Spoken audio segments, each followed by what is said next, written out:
Hey guys, welcome back to the channel. Are you looking for a really compact mechanical keyboard that still has the arrow cluster and other function keys as well that works really good with a white PC setup? Well, you're in the right place because in this video we're reviewing the Qisan Magicforce 68. Hey guys, this is Betty from Switch and Click, and here at Switch and Click we dive deep into mechanical keyboards and provide straightforward and honest mechanical keyboard reviews for you guys. Here we have the Qisan Magicforce 68, super compact as you can see, about 5 of my hands, but let's jump into the review.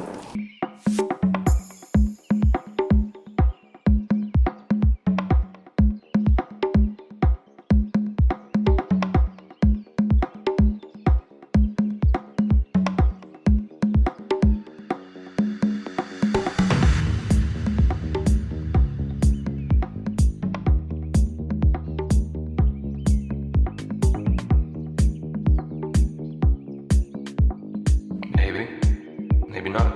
Okay, at first look, when you open the box, you get this, a detachable all-white rubberized micro USB cable, and then you get the keyboard itself, which is a all-plastic build with 68 keys. It's super compact. Okay, here is the keyboard. If we look here above the arrow cluster key, that is as subtle as the branding gets. It's etched into the top frame there, which is an aluminum top plate with a plastic bottom. The bottom of the keyboard has 4 rubber feet here, and then it has these 2 rubberized kickstands. It also has a special place to put the micro USB cable in with some wire routing management here. The keycaps themselves are very simple, clean legends. They are all white with dark gray legends. Sometimes it may be difficult to see the legends if you're typing in really dim lighting. All right, here we go. It's all plugged in and it's been routed and pushed into where it belongs. All right, so this keyboard has 68 keys. It says it's 60%, but it's more closer to 65% actually, since it has the arrow clusters and some of these other keys here as well. It doesn't have the function row. As you can see, the function row is built into that number row right there. It's a really great keyboard for typing. I've edited videos with this and I've had no problems because it does have that delete and insert key and arrow keys as well, which makes it really convenient for that kind of stuff. It has secondary media keys built into the bottom alphanumeric keys. We have open music, pause, play, stop, previous track, next track, volume down, volume up, mute.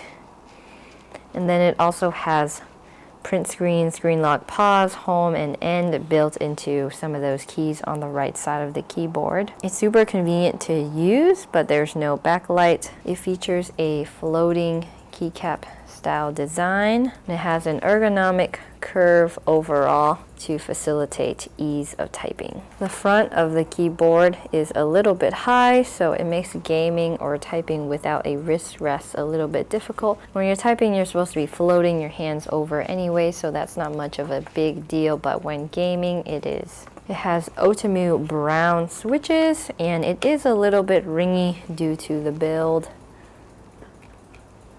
but it's definitely not audible when you have a headset on, so it's definitely not audible when you're gaming. Overall, we really love the design of the Qisan Magicforce. It's very simple, very easy to use, it's super compact, and we have no complaints about it whatsoever other than the fact that it's ringing when you type on it, and it has a micro USB cable, but for such a cheap price, how could you complain? This keyboard we bought at $38, and it's probably the second or third cheapest one that we've bought so far. All right, let's do a typing test.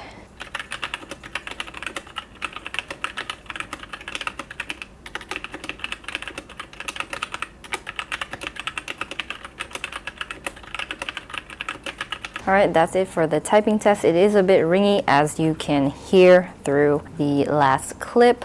Question of the day: what other mechanical keyboards would you like us to purchase and review? We have a whole list and a long lineup coming up further this year. If you're interested in watching all of our budget keyboard reviews under $50, press here. And if you're interested in watching another video by us, press here and subscribe here if you want to. If not, that's cool. We'll see you in the next one.